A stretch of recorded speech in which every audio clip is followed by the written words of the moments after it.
Hello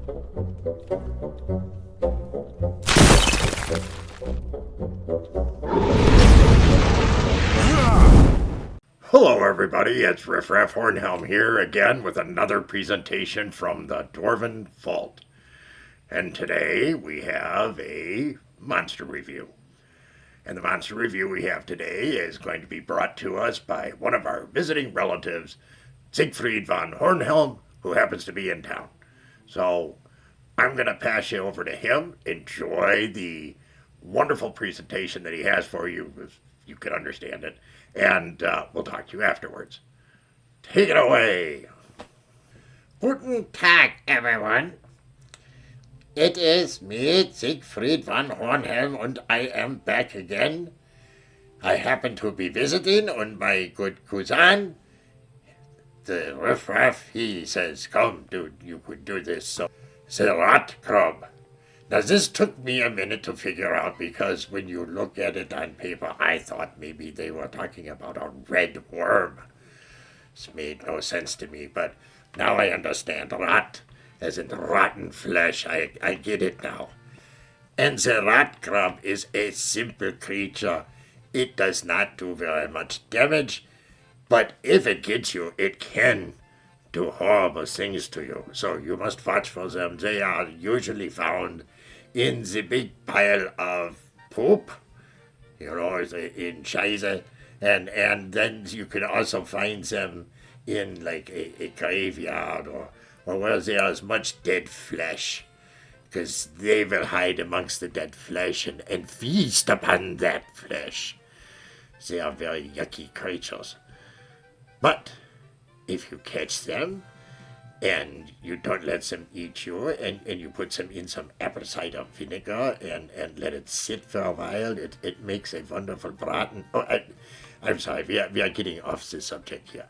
So the rat crab is very easy to avoid, but there can be some chances for bad things to happen, especially if there's undead creatures like zombies or any other kind of monster that is undead, because the rat crabs can live in the rotting flesh that is still attached to these undead creatures, and it doesn't harm them.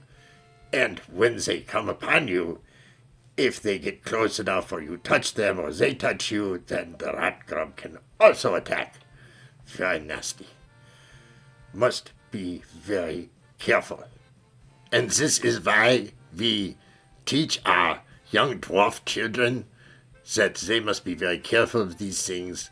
And as an adult, you pretty much know that this is not going to be too big a problem.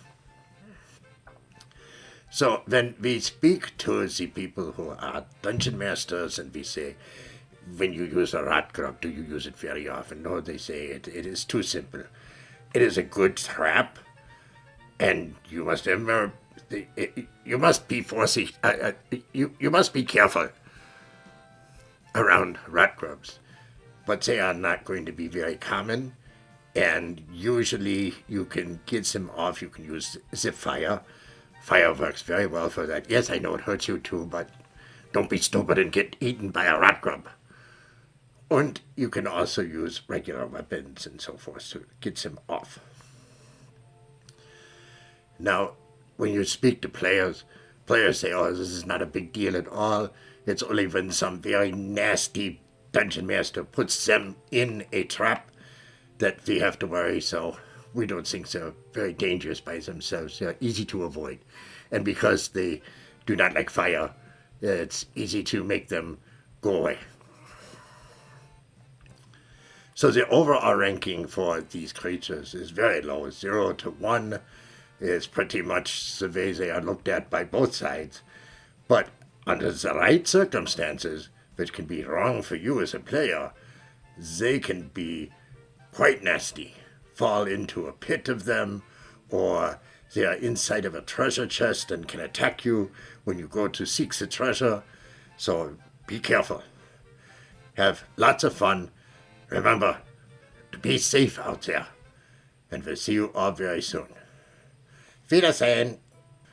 Yes, thank you, Ziggy. That was fantastic. We really enjoyed your presentation, from what I could understand. So, I hope you enjoyed today's presentation. If you did, give us a thumbs up. Subscribe. Why not? Doesn't cost anything. And come back and see us again real soon. And remember, dwarves rock!